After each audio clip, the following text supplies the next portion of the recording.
as a young adult, I wanted to have nothing to do with selling. And so if you're a bit like me, you have that stereotype in your mind of the used car salesman. And those values are so far from my own. I am not about manipulating and making a sale no matter what. I'm about connecting authentically with people. Selling can be an uncomfortable part of business for many entrepreneurs. If you've ever said the words, I don't want to sound salesy or I don't want to feel salesy, today's video is for you. Hello friends, welcome back to the channel. If you're new here, I'm Shawon, and joining me today is a special guest, and her name is Nancy Zare. Using her knowledge of psychology, Nancy teaches service-based professionals how to increase sales comfortably without being salesy. Please help me welcome Nancy to the channel. I am so excited to have you on the channel today, Nancy. I have been looking forward to this call ever since the last time we spoke, which was maybe a week or so ago. And I am welcome to the channel. And we are going to dive in. Are you ready? I am super ready and pumped up. Shawon, like you, I'm excited about talking with you, talking with your audience, and sharing what I can say. I love it. So let's just dive in right here. Can you share with us how you became a psychologist? Well, I don't think I became a psychologist. I think I was born a psychologist. You see, my parents had a very stormy marital relationship. And my earliest memory from childhood is actually listening to them fight. The cupboards banged, the glasses broke. It was very... it was an invigorating fight that my parents had, and it happened often. I'm just a little person. I'm the only girl and the youngest in the family. And in my heart, I wanted to help. So I've always been an observer of human behavior, and I've always wanted to see how I could help people get along better. So I actually didn't become a psychologist. I was born a psychologist. My gosh, I love that. Oh my goodness, Nancy. And I can attest just from the years of knowing you that you truly help the people that you serve. So thank you for sharing that, because I didn't know that part about your story. You have always been a psychologist. This is what you were born to do. So thank you for sharing that. Now, when we look at your psychology background and now you're in this sales area, how do you combine psychology with sales? Tell me about that. So this is an interesting story, because I will confess, as a child, as a teenager, even as a young adult, I wanted to have nothing to do with selling. And so if you're a bit like me, you have that stereotype in your mind of the used car salesman. And those values are so far from my own. I am not about manipulating and making a sale no matter what. I'm about connecting authentically with people. So what happened is that my graduate studies were paid for by the government, and they paid for me to implement programs in the workplace to help people with mental health issues, addiction, substance abuse, serious kinds of depression, anxiety. Well, I'm a psychologist. This was right up my alley. What I did not realize, Shawon, until I graduated, is that you can't implement a program until it's sold. And I want that message to sink in, because so many of us, as smart entrepreneurs, professionals, big hearts, we care for people, we want to share our gifts. And the rude awakening is finding out that nothing happens until someone sells something. And hence we find ourselves marketing and selling, and nobody trained us how to do it. And the stereotype comes back in mind, like, is this the only way? How am I going to get rid of that stuff that's icky? And, it's not in alignment with my values. So I went back to school, not to get a degree, to the library. What could I learn from the masters of selling? And what I discovered is it's about relationships. It isn't about manipulating people. And I learned something called the platinum rule. Now, Shawon, you know the golden rule, don't you? Yes, treat others like you want to be treated. That's right. The platinum rule takes it, I think, one step further. Treat others the way they want to be treated. Mm. When you put yourself in the shoes, of your prospect, and you treat them the way they prefer, guess what happens? They love you. They feel comfortable, right? They Yeah, relax. The trust builds quickly. And we know that we do business with people we know, like, and trust. So trust is essential to the sales process. And not only does the trust build, what we're not aware of is that we all approach selling with resistance. Our guard is up. What happens when that clerk approaches you in the store, Shawon, and says, "May I help you?" What's your normal reaction? I'm all set, or I'm just browsing. Yep, yep. You see, that's our sales resistance. We don't want to be sold, but we do want to buy. And so trust is high, sales resistance is low, and that opens the door to doing business together. And that is the magical sauce that I bring to the sales process. I love that. Oh my goodness. So let's go back to being in the store. And I share with you my response when the salesperson came up. It's like, I'm all set. I'm just browsing to kind of put my guard up to just let me do my thing. Right. And maybe on the other end, there was something missing, maybe from the salesperson that they could have better communicated in terms of making that approach. Right, because I'm in the store, I'm definitely there to buy something, but what is a block that happens on the side of the salesperson and their communication with the person who's buying? They need to ask a more specific question. "May I help you" is too vague and too general. It's like when we are at a networking event and somebody asks us for our elevator speech, and we ask for anyone and everyone, and the audience hears no one. And so we need to be more specific, and hence the question needs to be a better question. It could be, "Gee, you're in the cosmetic department. Is that where you want to be? Or is there something else that you might be looking for?"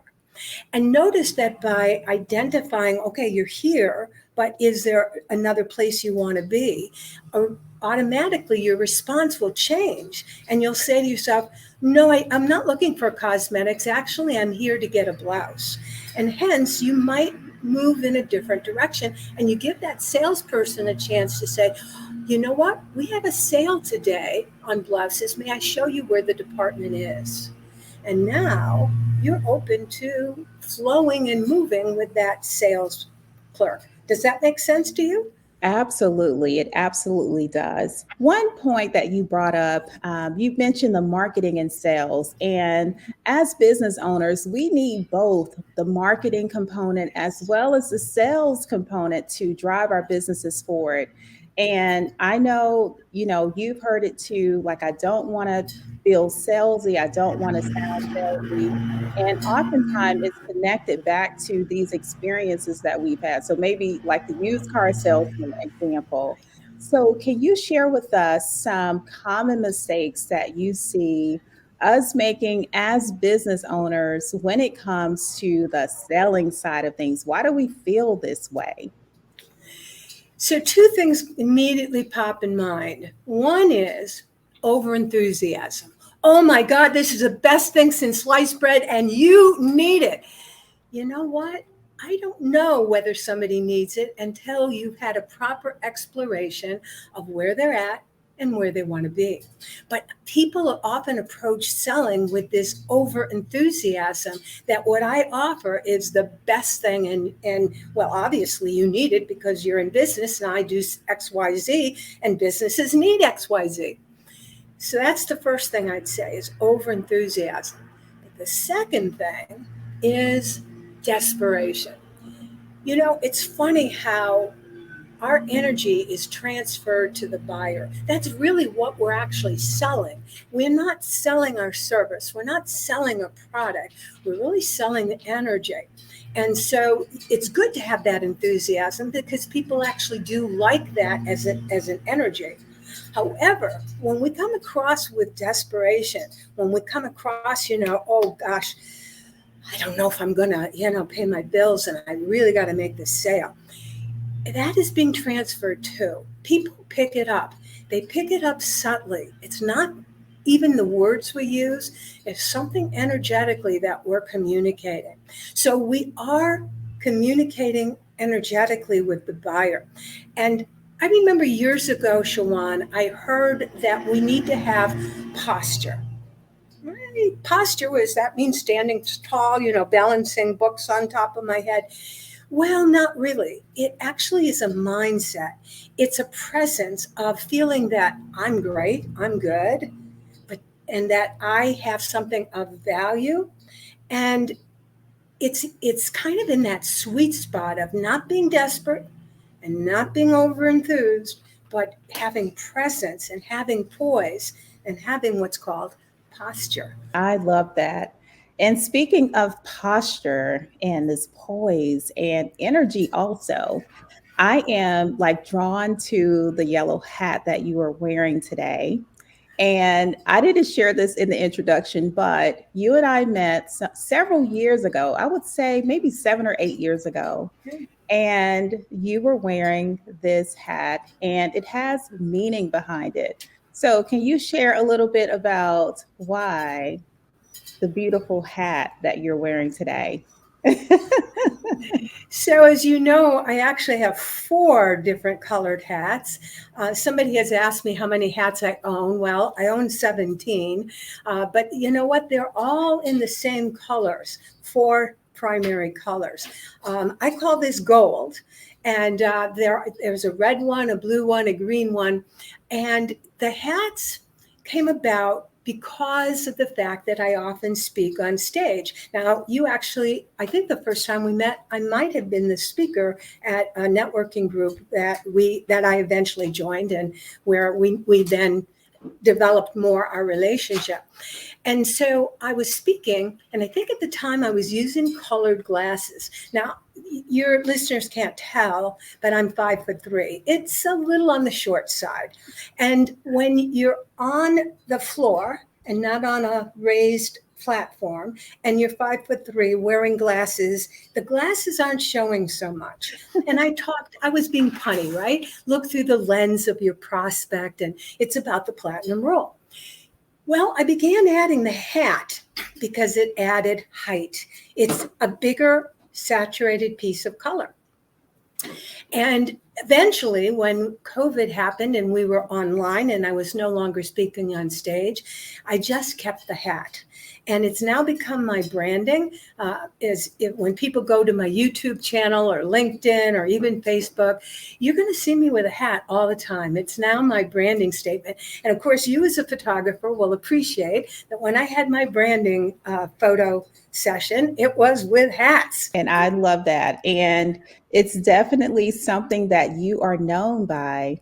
And I want to go like more into specifics too with the four different buyer styles and how that relates to selling and not feeling salesy. What do we need Yeah. to know? And what are the four different buyer styles? I'm glad you asked, because really that's the heart of being authentic and genuine in speaking the language of your prospect without being salesy. You see, there really are four different ways that people are biologically programmed. Yes, there's a biological component to our style, our personality style. And you may be familiar with something called DISC. There's also animals, colors, shapes, objects. They all have one thing in common, that there are four styles. Now, it turns out we are a combination of all four styles. However, one is very dominant, especially in business situations. That one, or maybe a different one, 60% of the time, a second style is dominant in our personal decisions. And there's always one, by the way, that's tanking, that is just kind of underdeveloped and it's not our style. And that's why people rub you the wrong way. There's nothing wrong with the person, but their style is so opposite yours that hence you're not happy with them. And so the 4 styles, I use numbers. And the reason I use numbers to label them is because it represents how long it takes someone to make up their mind. Remember I said decision makers, right? That you make a decision in business or in your personal life. Well, some people are very fast about making decisions. Maybe you're one of those. I mean, you hear about an offer, you see something, and you know right away, I got to have it. And there's no hesitation, and off you go. And cost isn't even an issue. It's like, I'm going to figure it out. I want it. And then there are, on the other extreme, that very slow buyer who is going to do research. They're going to search out on the web all the information. They're going to ask about it. They're not as interested in hearsay and opinions, but they are going to get expert information, statistics, research, data that says yes or no. So those are the kind of the 4 styles. In between are styles that are not as fast, but not as slow. There's the style that wants to connect with you heart to heart. And my guess, because Shawon, you have a good amount of that style in you, is that the majority of the people listening share that style. They care about relationships. They care about people. They care about making a difference in the world. They give the shirt off their back in order to help others. That particular style is represented by the gold hat. And then we have the style that is much more, they're reserved. They need to follow directions. They want other people to give them input as to whether it worked or not. And they rely upon other people's experiences to help form their opinion. So 4 different styles. Again, we're a combination of all 4. One will be dominant in work and one dominant personally.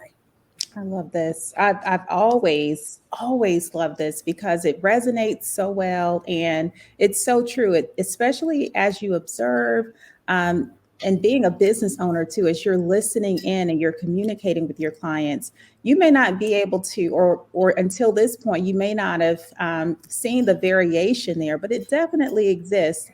As you mentioned, these different styles are active in all of us. It's just a matter of which one is more dominant than the other. And can you help us, Nancy, as business owners, can you help us to be able to identify a specific buyer style so that it can help us with communicating during the sales process? I think that will take some of the stress out, the feeling of, I'm going to sound salesy or I don't want to sound that way. Can you share some tips around identifying the buyer style so that we can be prepared for the sales conversations? Good question. I appreciate that, Shawon. And as it turns out, that the only style that really wants immediate results is that fast style. They make up their minds in 1, at most 2 contacts. And because they're so quick, fear of missing out, deadlines, this offer expires. A lot of the marketing, what feels to us like salesy stuff, it is associated with that style. And because they're so fast to make up their minds, marketers tend to use that language to market anything. Well, that's where you and I get turned off because it's not our style. Our style is about caring about people, caring about the planet, caring about, making a difference in people's lives. And hence, that's why we find that used car salesman style repulsive. We don't like it. Instead, we need to develop relationships. And so that person is not going to make up their mind immediately, but they are fairly fast. They take 2, at most 3 contacts to make up their mind. So you see, they're fairly quick. But here's an interesting fact. They get buyer's remorse. They think about it afterwards and wonder, was it just to make the sale, or was there a genuine relationship? Hence, a big tip for people to take away is within 24 hours, you want another touch point with that person who said yes to let them know that I'm very thankful that we're going to be working together because I really care about you. Yes, I'm glad we have a sale, right? But you want to emphasize that it's about the relationship and about working together that you value. And this will help this person from returning things, from no showing, etc. So you want to engage with them one more touch point. And ideally, not an email. Even if you have to leave a phone message, you want something more personal because remember, you're trying to communicate to them, I care about you. So don't do it through some sort of form email. Not so good. I love this. I love this, especially that focus on relationships. You are speaking my language. You know that for sure. And it takes me back to my days of being a wedding photographer. And I was like so nervous about having sales conversations. I knew that I had a service to offer, but it's not sold until you implement a sales process. Like you need that component. And one of the things that I started to do to turn things around, especially in the way that I presented and showed up, was to start injecting storytelling and asking more questions that were more relationship centered. And I love that you shared that and having that focus on relationships. And would you I'll ask this question. Would you say that that focus, regardless of the buyer styles that you might attract, is that just something important when it comes to business 101? Should that be a foundational practice regardless of the buyer styles that are present and the people that you might interact with in your business? You're going to be surprised by my answer because it's no. Oh, okay. Now, Now, the answer for you, Shawon, would be yes, because you want to attract people who have similar values.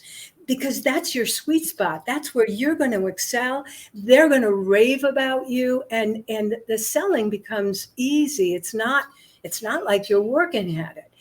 But it turns out that, again, only the person wearing this gold hat is the person who wants a relationship. That person who I told you was the fast actor, they're not looking for a relationship, not initially. They want the goods, they want the service, they want the results, and they want it now.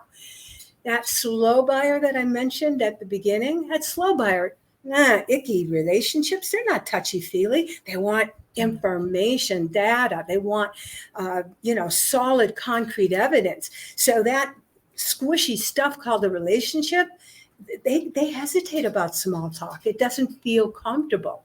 Now, that other buyer we haven't talked much about, who's in between, they're on the slower side.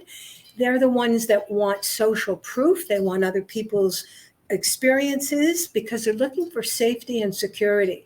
They will have some chit chat with you, but in a reserved way. Until they get to know you, they don't want to share personal information, nor are they looking for you to share personal information. So you see how knowing the buyer's style becomes crucial. And if I may, I want to circle back to the fact that as a wedding photographer, you had at least two customers. You had bride and groom, or bride and bridegroom and groom. You had a couple. You probably also had a parent involved, right? Who was maybe picking up the bill, possibly. So you could have had multiple personalities happening at the same time. And so hence, in order to make sales and be successful, you probably adjusted what you said based upon other people's style. You might not have thought about it because the best salespeople becomes automatic. But for those who are just learning it, you know what? It's a skill. And you can learn it. It isn't that you have to be born with it. I wasn't born with it. I've learned it. But the more you practice it, the more automatic it becomes. So true. So true. And I am glad that you said no, I love that you said no, because as we're building our businesses, like starting point number one is to identify our target audience. Who is it that Yes. you want to attract? So I'm glad that you said no, because that is the better answer for that question for sure. And also, too, as you mentioned, as a wedding photographer, yes, you're absolutely right about having those moments where I had all three different buyer styles present, and being able to navigate, like, what does this buyer want, what does this person want, what does this person want. And often they were very different, especially when parents were involved. However, I do want to, let's see, I want to circle back to the buyer style. I don't know why I want to stay on this point, Nancy. I think because it's so important. And let me know if you agree. Is this one of the biggest roadblocks or common mistakes that you see for business owners when it does come to selling? You get a resounding yes on this answer. Yes, the best salespeople outsell the average 57 to 1. Now, you and I might not aspire to be a super salesperson, but we sure would like to get more clients, right? Yes. And so, what can we learn from them? They are chameleons. They adjust their style to match the prospect. And a very simple way to adjust your style is the speed in which you talk. We even have kind of a pejorative, a judgmental idea in our mind when we hear that someone's a fast talker or a slow talker, right? We have judgments about what that means. Well, it turns out that that fast talker is that quick decision maker.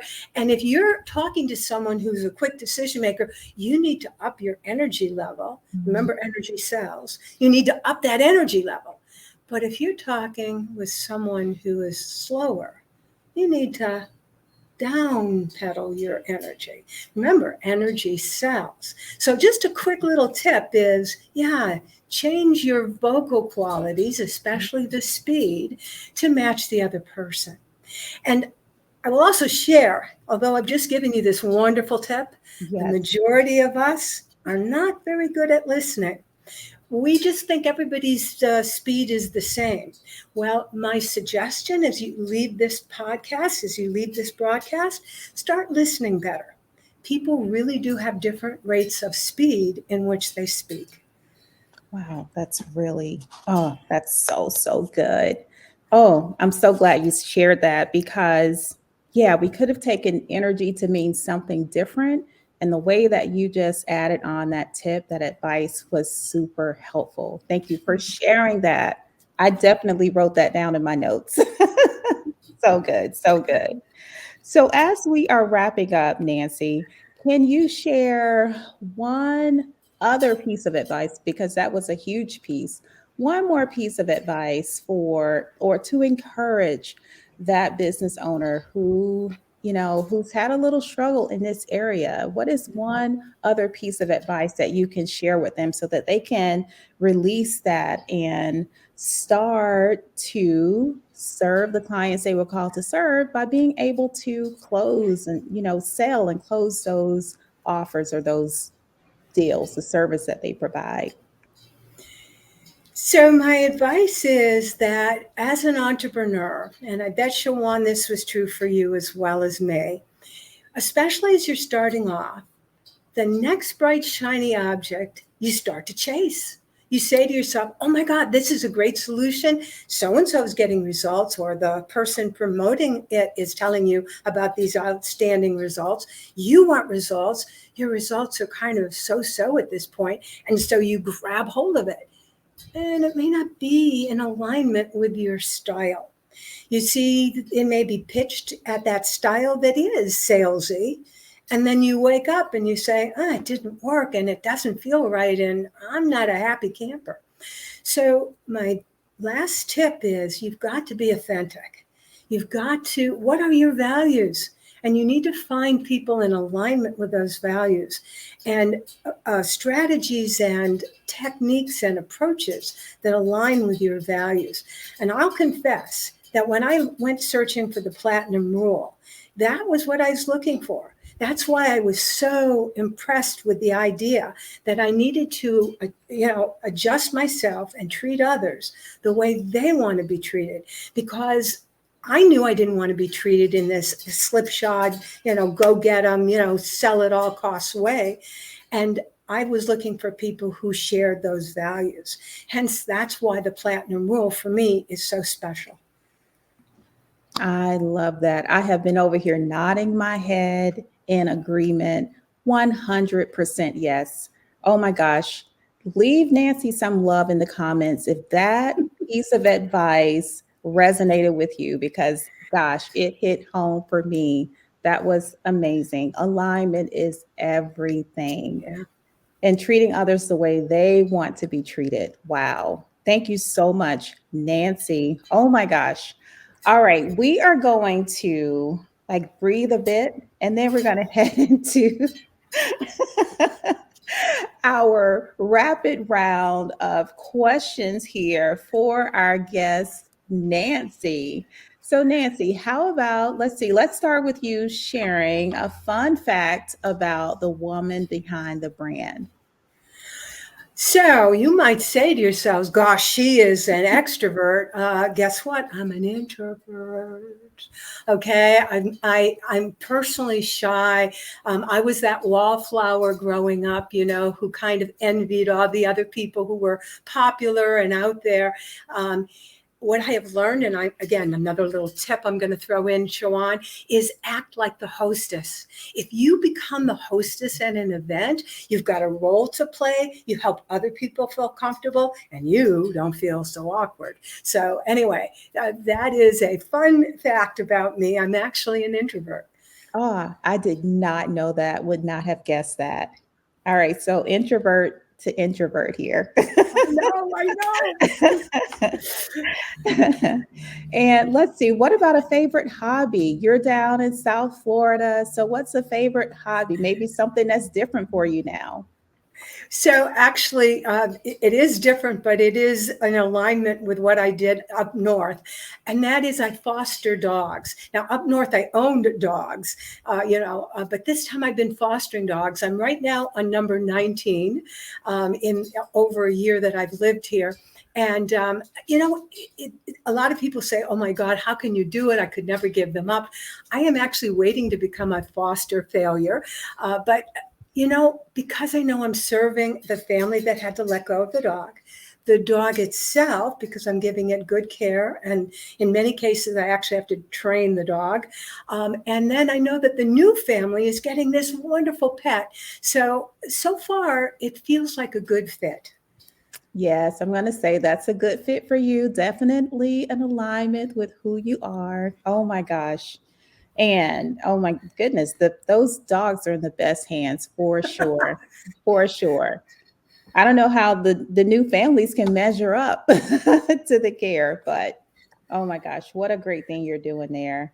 And how about a favorite or a book that you could recommend to everyone listening in today?